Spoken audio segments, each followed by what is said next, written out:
Hey out there, thanks for tuning in. It's been 5 days,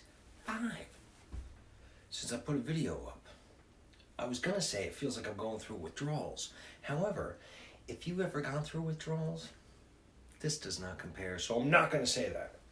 However, I've been, I guess, kind of busy. Let me tell you a little bit about what's been going on. Last week I got the appraisal inspection done, and I just got the actual appraisal in my email today. It came in, this is on the Brown House, by the way. I made a couple videos about, we're under contract with that. We're supposed to close the beginning of March, and I'm going to go into detail about negotiations, a couple different strategies that I use and maybe you can use in the future. So anyway, I got the appraisal back today, came in exactly where I needed it to come in, which means it's probably lower on the appraisal than the actual value after I get the work done. But that was good news. What else? Thursday, I had an inspector go out, and I walked the property with him and a realtor. And I don't know if you remember, but from previous videos, I usually don't get inspections done. Not that big of a fan of inspectors when I'm selling a house, and I really use my common sense and the skills and the experience that I have in order to do it. I still get a tank sweep done. And in this particular case, I needed to get an inspection because the Brown House, if you remember, was almost too good to be true from the outside. The exterior looks great. New stucco, new paint, everything's nice and clean. Once you go in, the floors separated from the walls. I wish I could show you guys pictures. In some of the worst case places, it's like 6 inches down. So I needed to get an inspector in there because I had thought that it was a combination of termite and rot, and that's true. However, the termite damage is far more extensive than, I shouldn't say far more, it's more extensive than I originally anticipated. And I'm using that to negotiate a lower price with the seller. If you've watched any of the other videos I put together, I'd like to think that a common theme that I try to abide by is I only want to do deals that are win-win deals. So when I'm talking to you about strategies when negotiating with real estate, I don't want to kick the seller when they're down. Let me tell you one tactic that I used to use, and then you tell me which one you think is more powerful. Well, before I do that, I just wanted to tell you, I got these questions up here for you as well as for me. I have to ask myself this every once in a while when I'm going into negotiations, or I'm going to be dealing with someone that could be an adversary of mine. Do I want to make friends or do I want to make enemies? I want to make friends. In life and in business, I want to make friends. There's really no reason for me to go out there and intentionally look to make an enemy. So I try to look at that before I go into negotiations. Let me tell you what I mean. So on the Brown House, I had originally anticipated doing some new floor joists, new subfloor, things like that. I got the inspection done because I wanted it to back up what I was going to ask for from the seller, which was going to be a lower price. I wanted a professional to come in there and give me their professional opinion in writing as to the degree, the extent of this damage. This guy was pretty good too. Matter of fact, I'm going to use him on all my other deals. Costs about $400 for an inspection. It covers just about everything. This guy found an entrance into the crawl space in one of the closets that I didn't find. So I didn't think I had access to the crawl space for the majority of the house. Well, he got down there, and he has to be like 6'3". Felt bad. He had to scribble down there. But anyway, I'm going somewhere with this. One of the things he said when he got there, and the appraiser also said this, is one viable option for this house. They didn't say viable. I just threw that in there. I like that word. They said a viable option would be to knock the house down. Knock the house down and rebuild. That's not my cup of tea. It's not in my wheelhouse to do something like that. As a matter of fact, I was talking to Diane last night about it, and I'm like, unless a structure is so bad, foundation-wise and everything else, I can't see knocking it down. If anything, put another floor on, rebuild the walls, but keep the footprint. This is from me with my limited experience with flipping as far as money-wise. That's what I'm going to do. So when these guys had said something about knocking it down, I let it go in one ear and come out the other. However, some people look at it like that. So I get the inspection done. He sends me over the report. I already knew what the report was going to say because he spent like 2 hours there. I really got my money's worth with this guy. And again, if I have to use an inspector, which I'll probably use him from now on going into a property, he was good. So primarily I just want to look, with this inspection report, I just want to look at what was causing the floors to sink and the extent of the damage that he could possibly find. You really can't know exactly what's going on unless you open up some of the floors at this house and the walls, because the concern is the floors are all gone, the joists, the sills, right?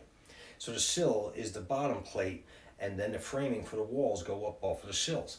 In all likelihood, in at least one side of the house, it's going to have to be reframed. I didn't take that into consideration with my scope of work. First of all, I don't think sellers would have entertained a really low offer right off the bat. I had 40 other people looking at the house. So here I am. I have a price accepted, $182, like I told you. And now I have more extensive damage from the termites backed up from an inspection report. Now I'm going back to the sellers and I'm asking for a reduced price or a seller concession. I'll go into more detail in a minute. So here's one strategy that I used to use, and sometimes it worked. A matter of fact, it was the only strategy that I used. It was the bulldozer strategy. Harry, what's a bulldozer strategy? That's where I almost take personal offense at a situation like this. Let me give you an example. Like, how dare you? Like, how dare you, Mr. Seller, send me into a house in such bad shape? And as a result of that, I'm going to kick you while you're down. And then I'm going to demand this concession, this reduction in price. And you will do whatever I tell you to do. Okay, it's a slight exaggeration. You get the point. I don't want to go in and yell and scream. First of all, for my own sake. It doesn't feel good anymore. Second, I really put myself in the seller's position. The sellers have to know that the house was in pretty bad shape. From what I know, a woman was living there, and now she's living with her sons. And I could tell that the house was just like this when she was living there. First of all, she was there up until like 3 months ago. And on one side of the stove in the kitchen, they had to jack it up like 6 inches just so it would be level. So the sellers are aware of what's going on. They just don't know the extent. With that in mind, I've been a seller, and I know how nervous I get when there's an inspection report done. I've sold houses that are in great shape, move-in ready. I've renovated the whole thing. I know I've already sold it, so I have nothing to gain by telling you this, but it was in amazing shape. I would move in there with my family, and yet I have an inspector go in there and they nitpick stuff, and it doesn't feel good. So, because I've been in the seller's position, the bulldozer strategy, I doubt would work. I might be able to get my point across, like, holy cow, your house is falling down, you should knock it down. But I'm not going to get the deal at the end of the day. Let me tell you another strategy that I use. When I think of the golden rule, I think it's so simple, it can't possibly work. Like, we learned about this, if you were like me, we learned about this back when we were 5 or 6 years old. Do unto others as you would have them do unto you. I like to spice it up a little bit, or make it a little bit more, put a little bit more meat on the bone by saying, do unto others as I would want them to do upon my mom. And then I try to maintain even a higher level of kindness and respect to the other person. Don't get me wrong, I'm not perfect. I'm not saying that I am. I try. When in doubt, respond with kindness. That applies to any situation that I'm in. Catch me in the middle of something, and you can remind me of this. I'm not saying that I do this and I walk around floating like Harry Kindness, but I try. I'm going to tell you about how this could work in this situation because I just got done doing it. The bulldozer strategy doesn't work. How dare you, Mr. Seller? Matter of fact, I want to sue you for hurting my feelings. That's not going to work, right? I want the house. I also know where the sellers are coming from. Well, we knew that it was damaged, but we didn't know how bad. And now I'm going to be the deliverer, if that's the word. I'm going to be delivering some bad news to them. I'm trying to anticipate what's going on in their head. So, these are always disappointing things when you hear somebody wanting a reduction in price. So, I send it over to my lawyer, and I say, listen, I don't want to kick these guys where they're down. Here's the report, just 39 pages. I'm not asking for everything under the sun. You know, the inspector's got the heating system and all these other things in there. I want to concentrate on the things that I didn't have in the scope of work. So I understand where the sellers are coming from, and this is going to be a big pill to swallow. All I ask is they be open-minded. And before I went any further, I said, I strongly suggest that the seller get their own inspector out there, their own independent inspector. And if they can find a contractor to go out there, get a contractor out there to verify whether or not my offer is fair. Now I know that my offer is fair. As a contractor, as a flipper, being experienced in real estate, I know that my offer is fair. However, I'm asking for a $40,000 reduction in price. It's a big pill to swallow if you're the seller. Where did I come up with $40,000? What I had said in my email to my lawyer, who's going to try to negotiate with the selling side to get this, is if they had their own inspection done and a contractor went out there, I'm confident that a contractor is going to give them a price between $55,000 and $65,000. That's them putting money in their pocket, and me, I could use my own manpower and stuff. So what I'm getting to is this. This could be a win-win deal. If the sellers went out there, got their own inspection done, got their contractor out there, and they find out that it's going to be $60,000 plus the renovations that I had already budgeted for, they might say, you know what, this Harry, me, wasn't trying to get over on us. He's legit. So maybe they'll come back to me and they'll say yes. I mean, best case scenario, I said I could still close in the beginning of March. I just need this reduction. So this could be a win-win situation for everybody involved. Let's cross our fingers. Another common theme of mine in all my real estate videos is I don't like to play games. I'm a straight shooter. I'm not trying to get over on anybody. I do this for a living. I need to make a living doing this, so I can't take a deal just out of kindness and then lose money. We're not saying that. But I'm also not here to get rich off of one transaction. I'm here to do win-win deals, and I don't like to play games. However, I know how to play games. I'm a really good game player, actually. It just doesn't feel right anymore, playing those games of manipulation and who can get over on who. Doesn't feel good, and it's not good for business. And I'm telling you that from experience. However, in this case, I don't know if however, I should have said that. But, in this case, there may be too many cooks in the kitchen. What does that mean? In Jersey, you have to have a lawyer. You don't have to, but it's strongly suggested to have an attorney. So anyway, I have an attorney. That means I have an attorney, the sellers have an attorney. I have a realtor, sellers have a realtor. The seller, me, title company, inspectors. Whew. Too many cooks could be in the kitchen. In this case, with the negotiations going back and forth, I want to make sure that the seller hears what I'm saying. It doesn't matter what the realtor says to the realtor side or the selling realtor side, or it doesn't matter what my attorney says to their attorney and vice versa. If I really want this deal, I want to make sure that the seller hears what I have to say.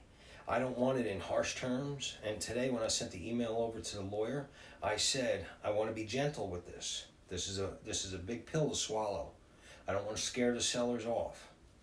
So I'm prepping them. But besides that, I also sent an email prior to sending over to my attorney. I sent it to my realtor and said, please use this email as is and forward it to the selling side. And it wasn't sugary sweet as far as kindness and stuff, but it was more or less, I wasn't mentioning a price, but I was saying how I understand being on the selling side. And I'm hoping that the next couple of emails come across to someone, or I forget how exactly I worded it, but more or less I was saying, I know that this is disappointing, seeing the amount of damage in this house when probably you didn't know about it, and I've been on that side of it. I'm here to hopefully solve this situation and we can come up with an agreement. And in that, I said, I'm suggesting that you get your own inspection done and your own contractor over there to verify what I'm saying. I thought that was a nice way to prime it. Then I sent over my email to the lawyer, who's then sent it over to the seller's attorney. And I made a video a while ago about having experience with the seller's attorney, and it wasn't that favorable. I think 3 deals got squashed, and she was the common denominator. So, while I'm saying all this love fest stuff and all this kindness, like I said before, that doesn't mean I'm going to get into a situation where I can lose money. I mean, this is what I do for a living, and this is how I support my family. So I never lose sight of that. In the email that I sent over to my attorney, so that I know that they know that I'm not playing around too much, is if we get an unfavorable response from the attorney, who I haven't had a good rapport with on previous ones, then we'll just pull the plug. Now, just pulling the plug, I'd have to be honest with you, that means I'm going to lose close to $2,000. I can live with that. It's not something I want to do every day. I don't want to go out and just blow $2,000, not even down in Atlantic City. However, spending $2,000 with a possible outcome of getting a house where I could possibly make, I ran the numbers the other day, my memory's not that good, but at least $50,000, $60,000, $70,000, I'm willing to take that risk. So, until next time.